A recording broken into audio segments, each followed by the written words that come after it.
lot of ways, but it seems romantic relationships have become much more difficult than ever before.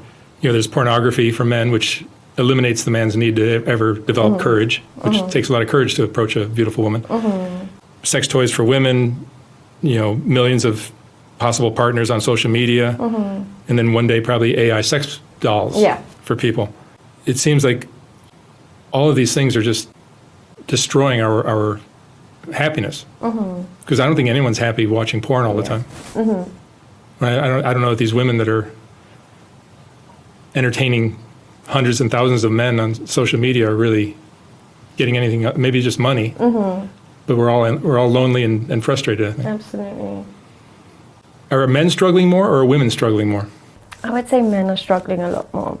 And the reason I say men are struggling more with the advent of technology is what pornography does and what social media has done is placed beauty on a pedestal. So what happens is men are now seeking the most attractive woman to be with.